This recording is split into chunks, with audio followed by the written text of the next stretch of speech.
श्री कृष्ण का जन्म कब हुआ, कहाँ हुआ, किन परिस्थितियों में हुआ, किन परिस्थितियों में उन्हें उनके जन्म स्थान से यशोदा और नंद तक पहुंचाया गया, ये सब हम लोग जानते हैं। आपके जानने योग्य जो विशेष बात है वो ये है कि हम कोर्ट में, अदालत में जिस ग्रंथ को हाथ में लेकर कसम खाते हैं वो है गीता। आपको पता है ना कि श्री कृष्ण के उपदेश एक ग्रंथ में संकलित हैं। कौन सा है वो ग्रंथ बताएंगे? श्रीमद् भगवद गीता। बिल्कुल सही कहा, श्रीमद् भगवद गीता। इसमें जो उपदेश है, इसमें जो उपदेश हैं वे उपदेश हर युग में प्रासंगिक हैं। उस समय लिखा गया वह ग्रंथ युगों युगों तक प्रासंगिक है। पूरा विश्व इस ग्रंथ में अपनी समस्याओं के समाधान पाता है। ये एक ऐसा महान ग्रंथ है। आचार्य जी, मैं आपसे एक प्रश्न पूछना चाहती हूँ। श्री कृष्ण माखन ले जाने वाली गोपियों की मटकी क्यों फोड़ा करते थे? सुंदर प्रश्न किया है तुमने कि श्री कृष्ण मथुरा जाने वाली गोपियों की मटकियां क्यों फोड़ते थे। असल में यह एक क्रांति थी।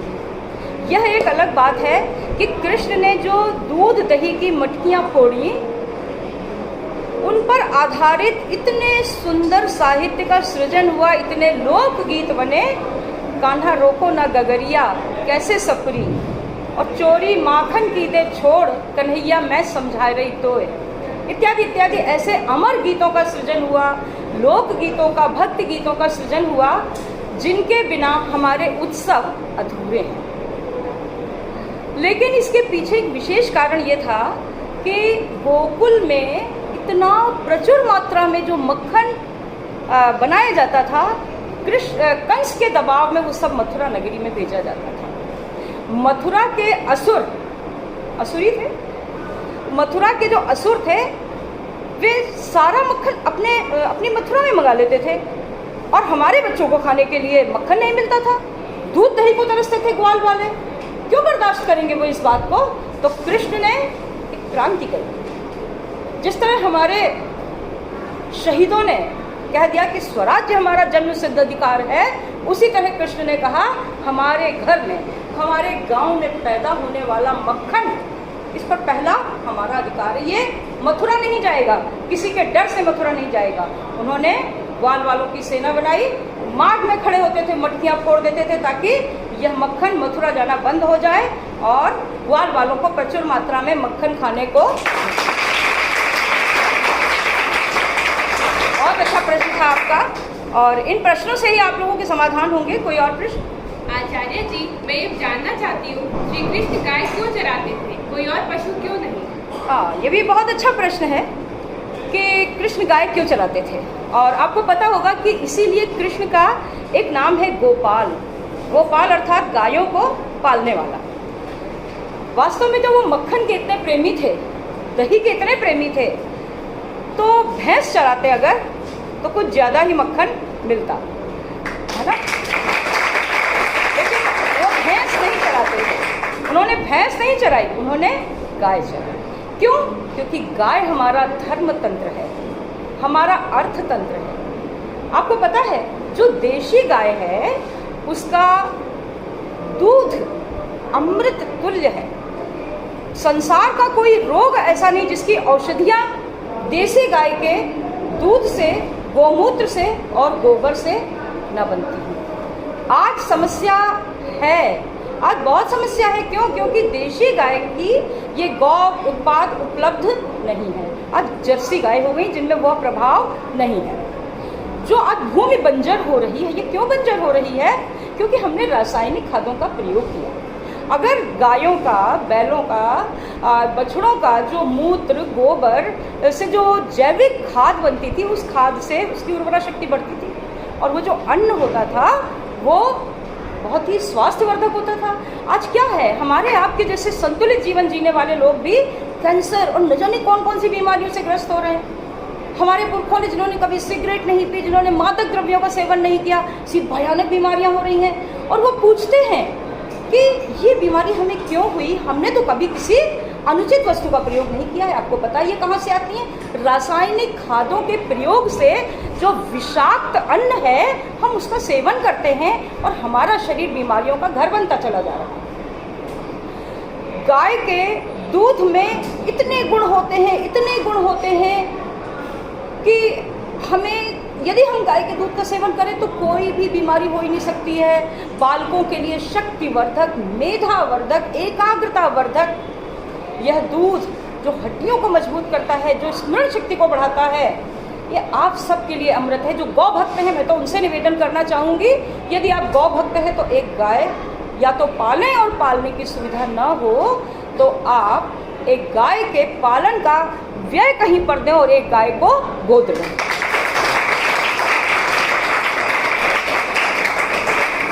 बहुत अच्छा। और कोई प्रश्न किसी के मन में?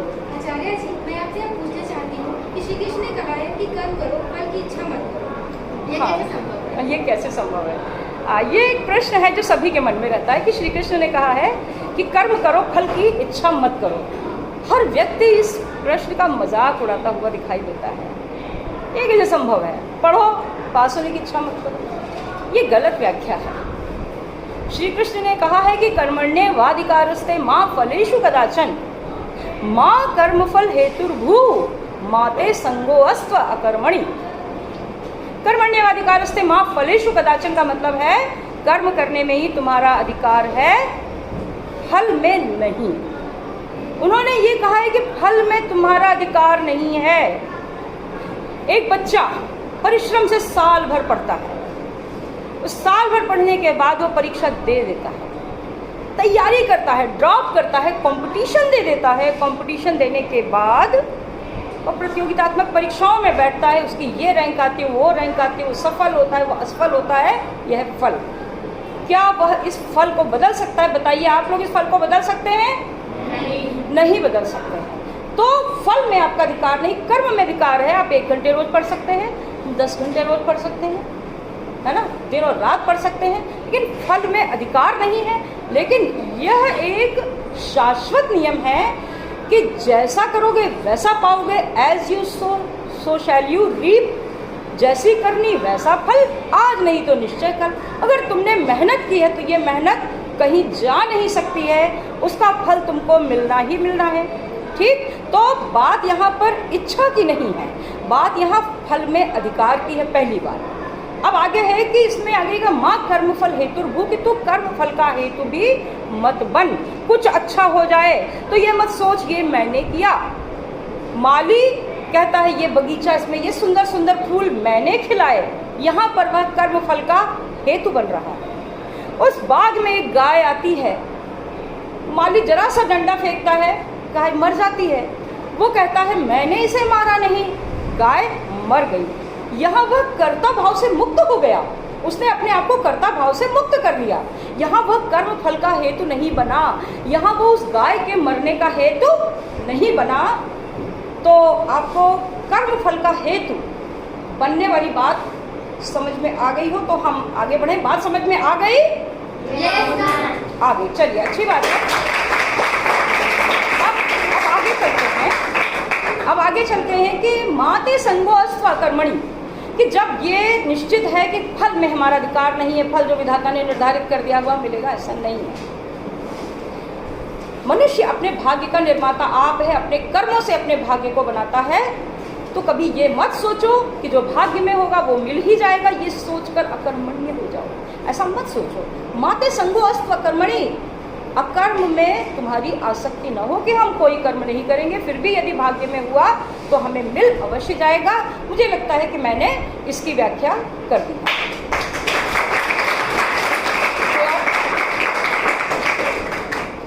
आचार्य जी, मेरा प्रश्न यह है, श्री कृष्ण जी को रण छोड़ क्यों कहा जाता था? रण छोड़ क्यों कहा जाता है? बड़ा अच्छा प्रश्न है ये। श्री कृष्ण को भगवान कहते हैं, अवतार कहते हैं।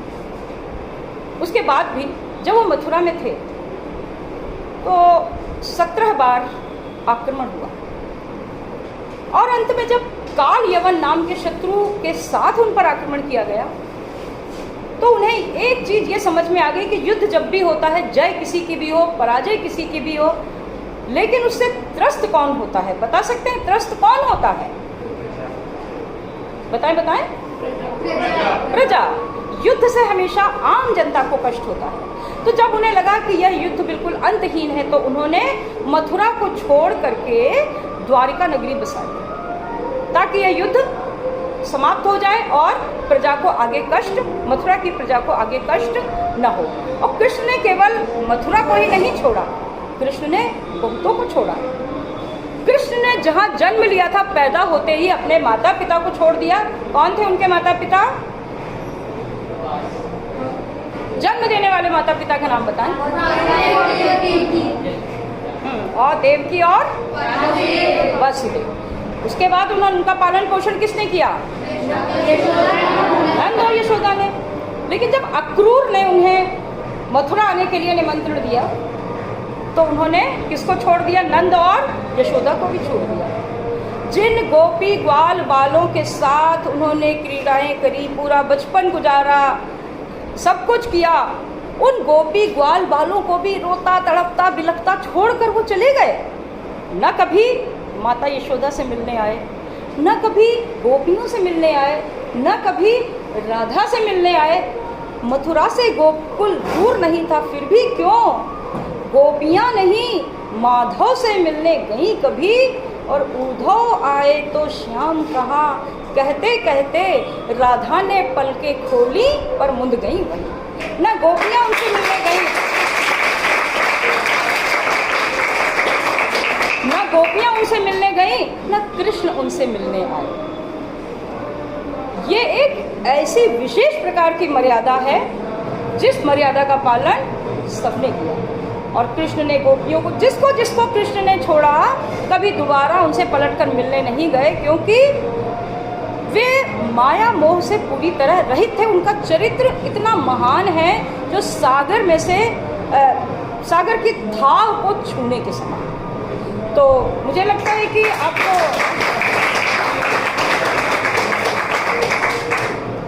आचार्य जी, मैं आपसे यह पूछना चाहती हूँ कि श्री कृष्ण चाहते तो महाभारत का युद्ध ना होता, लेकिन उन्होंने युद्ध क्यों होने दिया? अच्छा, श्री कृष्ण चाहते तो महाभारत का युद्ध ना होता। क्या आपको ये नहीं पता है कि श्री कृष्ण ही दूत बन करके दुर्योधन के पास गए थे? उन्होंने कितना मांगा था? केवल कितने मांगे थे? 5 गांव मांगे थे उन्होंने। 5 गांव दे दो पांडवों के लिए, वो 5 गांव में रह गए। इतने वर्षों का अज्ञातवास, किस तरह वनवास और अज्ञातवास में रहने को पांडवों को द्रौपदी के साथ मजबूर किया गया। लाक्षागृह ग्रह बनाकर उसमें आग लगा दी गई ताकि जल के भस्म हो जाएं। लेकिन पांडव सदैव बचते रहे भाग्य से। और जब उन्होंने अपने जीवन यापन के लिए 5 गांव मांगे तो दुर्योधन ने 5 गांव देने के लिए मना करते हुए कह दिया, मैं सुई की नोक के बराबर भूमि भी नहीं दूंगा। अब बताइए, महाभारत का युद्ध कृष्ण टालना चाह रहे थे या बचाना चाह रहे थे? एक शब्द में बताइए। अगर दुर्योधन 5 गांव दे देते तो युद्ध होता या बच जाता? बच जाता। तो मुझे लगता है कि इस प्रश्न का भी उत्तर मिल गया। आचार्य जी, मेरा आपसे यह प्रश्न है कि श्री कृष्ण जी की 16,108 पत्नियां क्यों थी? ये बहुत बढ़िया प्रश्न है बच्चा। लोगों को बहुत ज़्यादा इस बात के लिए जिज्ञासा रहती है कि श्री कृष्ण ने राधा से विवाह क्यों नहीं किया, और जिनसे प्यार किया उनसे शादी नहीं की, फिर उनकी इतनी पटरानियाँ थीं, फिर उनकी इतनी रानियाँ थीं। तो देखिए, ऐसा है कि श्री कृष्ण ने राधा से विवाह नहीं किया था। ये जितने भी कुछ इस तरह की कहानियाँ मिलती हैं कि यहाँ विवाह कर लिया था, वहाँ विवाह कर लिया था, सूक्ष्म शरीर में विवाह कर लिया, ये सब कहानियाँ केवल लोगों को तुष्ट करने के लिए, कुछ समझाने के लिए हैं। वास्तविकता यह है कि उन्होंने इस संसार में नर नारी के सहज पावन प्रेम की प्रतिष्ठा की, उसे मान्यता दी। हम सभी जानते हैं कि नर नारी के मध्य एक सहज स्वाभाविक प्रेम और आकर्षण होता है। मर्यादा पुरुषोत्तम श्री राम के समय में जब सीता ने अग्नि परीक्षा दी तो उस अग्नि परीक्षा से सीता तो बच गई, सीता तो बच गई, किंतु आम नारी नहीं बच पाई। हर पुरुष समाज का जो राम नहीं था, वो अपनी पत्नी को सीता के रूप में देखना चाहता था, उसकी अग्नि परीक्षा लेना चाहता था। क्या क्या समस्याएं आई होंगी आप नहीं सोच सकते। तो द्वापर युग में कृष्ण ने अपने अवतार में नर नारी के बीच सहज प्रेम की प्रतिष्ठा की। गोपी ग्वाल बालों के साथ उन्होंने विचरण किया। जो भी ऋषि ऋषिकाएं मुनि तपस्वी जो भगवान का साहचर्य पाना चाहते थे, उनको श्री कृष्ण ने ये वचन दिया था कि मैं द्वापर युग में कृष्ण के रूप में जन्म लेकर आपके साथ लीलाएं करूंगा और आप मेरे साहचर्य का पूरा आनंद उठाएंगे। विवाह उन्होंने किसी से भी किया हो, लेकिन उनके साथ पूजा किसकी होती है? राधा की पूजा होती है। यानी पूजा किसकी कराई उन्होंने? विवाह की कराई या प्रेम की कराई? उन्होंने प्रेम की पूजा कराई। अपनी आह्लादनी शक्ति, अपनी प्रेयसी राधा की पूजा कराई। और इस संसार में जो लोग ऑनर किलिंग करते हैं, प्रेमी प्रेमिकाओं के शवों को फांसी लगाकर पेड़ों पे लटका देते हैं, उन्हें कृष्ण और राधा की पूजा करने का कोई अधिकार नहीं है। तो उन्हें कृष्ण और राधा की पूजा करने का कोई अधिकार नहीं है, जो प्रेम को मान्यता नहीं दे सकते हैं।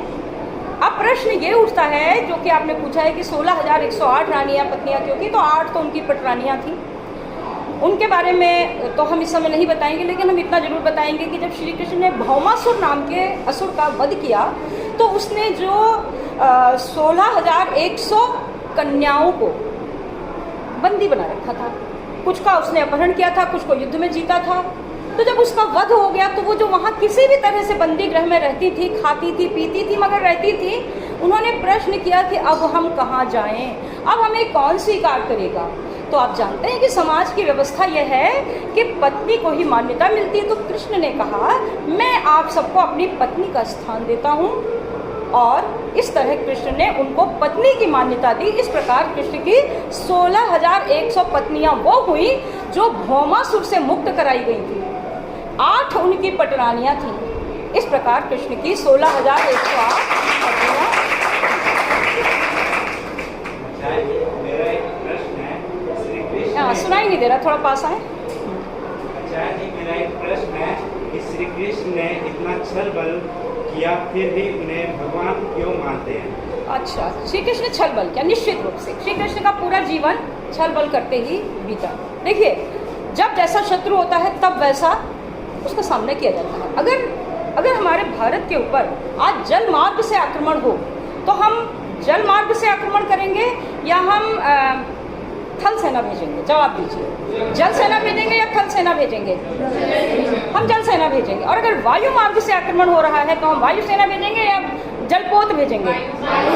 तो श्री कृष्ण के समय में जो शत्रु थे वो सब छलिया थे, सारे शत्रु छलिया थे, ठीक है ना? सारे शत्रु छलिया थे। और देखिए, रावण ने सीता का हरण किया। रावण ने सीता को स्पर्श किए बिना अशोक वाटिका में रखा। वो शत्रु था, लेकिन मर्यादित शत्रु था। उसके द्वारा रचित शिव तांडव स्तोत्र सावन के हर सोमवार में भक्तों ने गाया। रावण द्वारा रचित शिव तांडव स्तोत्र भक्तों ने गाया और उसको पाकर मुक्ति और शिव कृपा की कामना की। तो राम मर्यादा पुरुषोत्तम थे। और कृष्ण के समय में तो सारे छल बल का प्रयोग हो रहा था, तो छल बल को काटने के लिए उन्हें छल बल करना पड़ा। अभिमन्यु को छल बल पूर्वक चक्रव्यूह के अंतिम द्वार पर गिराया गया।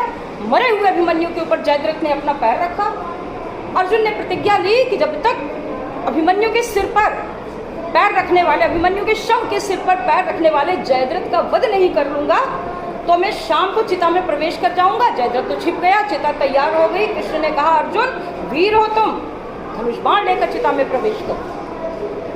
और जयद्रथ ने सोचा कि प्रतिज्ञा का धनी अर्जुन अब सूर्यास्त के बाद तो मुझे मारेगा नहीं, तमाशबीन बन करके नाटक देखने लगा। कृष्ण ने सुदर्शन चक्र से सूर्य को जो ढक रखा था उसे खोल दिया, प्रकाश हो गया। अर्जुन ने जयद्रथ को मार दिया। उन्होंने छल किया। सही किया, गलत किया? बताइए। सही किया। इसी तरह कृष्ण पर एक आरोप लगता है रासलीला का। ये रासलीला क्या है? ये रहस्य लीला, ये रसलीला है। ये गोपियों के साथ एक रसमय नृत्य था, ये सेक्स नहीं था। ये बात आप लोग अच्छी तरह समझ लें कि जो आजकल जो भ्रांतियाँ फैली हुई हैं, कृष्ण के बारे में कुछ न जानना और ये कहना कि कृष्ण करे तो रास लीला, मैं करूं तो कैरेक्टर ढीला। आज का 2 कौड़ी का लड़का, आज का 2 कौड़ी का लड़का माँ बाप के बटुए से पैसा चुराकर, दोस्त की बाइक उधार लेकर, भाई के जैकेट जूते पहनकर ऐसी वैसी लड़कियों को टहलाते हुए कहता है मैं करूं तो कैरेक्टर ढीला। अब लग रहा होगा आपको कि ऐसी वैसी लड़कियां क्यों कहा? ऐसे छिछोरे लड़कों के साथ भ्रमण करने वाली लड़कियां तो ऐसी वैसी ही होंगी, हैं? पानी में पानी मिले, मिले कीच में कीच, और जैसे को तैसा मिले, मिले नीच से नीच। तो कृष्ण जैसे महायोगेश्वर के साथ आज के इन लड़कों की तुलना करना ये बॉलीवुड की देन है, मीडिया की देन है, षड्यंत्र है, हमारी संस्कृति पर हमले का षड्यंत्र है। हमें इन सांस्कृतिक हमलों से सावधान रहना होगा। जब बात कृष्ण की हो तो राम की न हो, ऐसा हो नहीं सकता। तो राम जो थे मर्यादा पुरुषोत्तम श्री राम, उनके चरित्र से जितनी शिक्षाएं मिलती हैं, उनके किसी एक भी शिक्षा को अगर अपना लिया तो आप यह निश्चित मानिए कि जीवन में परिवर्तन आ जाएगा। लेकिन मर्यादा पुरुषोत्तम श्री राम के चरित्र को कलंकित करने का भी क्या क्या प्रयास किया गया, इसको आप जानें। जब भी राम की बात चलती है तो आज की पीढ़ी के मन में एक प्रश्न रहता है कि राम ने गर्भवती सीता का 9वें महीने में त्याग कर दिया था, बरसते में लक्ष्मण जी के द्वारा वन में भिजवा दिया था, एक पेड़ के नीचे लक्ष्मण जी ने सीता को रोते हुए छोड़ दिया, वापस आ गए। ऐसा मार्मिक प्रसंग सुनकर सभी के मन में राम के लिए घृणा उत्पन्न हो जाती है और षड्यंत्रकारियों का षड्यंत्र सफल हो जाता है। रामचरितमानस में क्या इस प्रसंग का वर्णन है, हाँ या नहीं? इस प्रसंग का वर्णन नहीं है। और वाल्मीकि रामायण में कुछ कांड जो बाद में जोड़े गए, वहाँ इस प्रसंग का वर्णन है। आप लोगों को ये जानकर आश्चर्य होगा, आपका गुरु गूगल है, जरा सर्च करिएगा कि सीता त्याग का प्रसंग, बस इतना डाल देना, सब कुछ सामने आने लगेगा। आप ये समझ लीजिए, उसमें शंभूक वध, यानी कि उसमें एक दलित का वध दिखा दिया गया कि वो व्यक्ति जो शूद्र था वो तपस्या कर रहा था, इसलिए ब्राह्मण पुत्र की मृत्यु हो गई और वह ब्राह्मण आकर के राजा के दरबार में राम से बोला मेरे पुत्र की अकाल मृत्यु हुई आपके राज्य में। और क्यों हुई, कारण पता लगाया गया। ये सब झूठा है, लेकिन सुनिए, कारण पता लगाया गया तो पता चला एक शूद्र जो है वो तपस्या कर रहा था, तो राम ने उसका वध कर दिया। इस प्रसंग के द्वारा राम के लिए शूद्रों के मन में घृणा उत्पन्न कर दी गई। षड्यंत्रकारियों का षड्यंत्र सफल हो गया, लेकिन सफल नहीं होने देना है। यह अंश प्रक्षेपित है, अर्थात बाद में जोड़ा गया है, यह उतना ही सत्य है जितना काशी विश्वनाथ और ज्ञानवापी मस्जिद सत्य है। ये उतना ही सत्य है जैसे बावरी मस्जिद सत्य है। तो हमें इन सब चीज़ों से बहुत सावधान रहना है।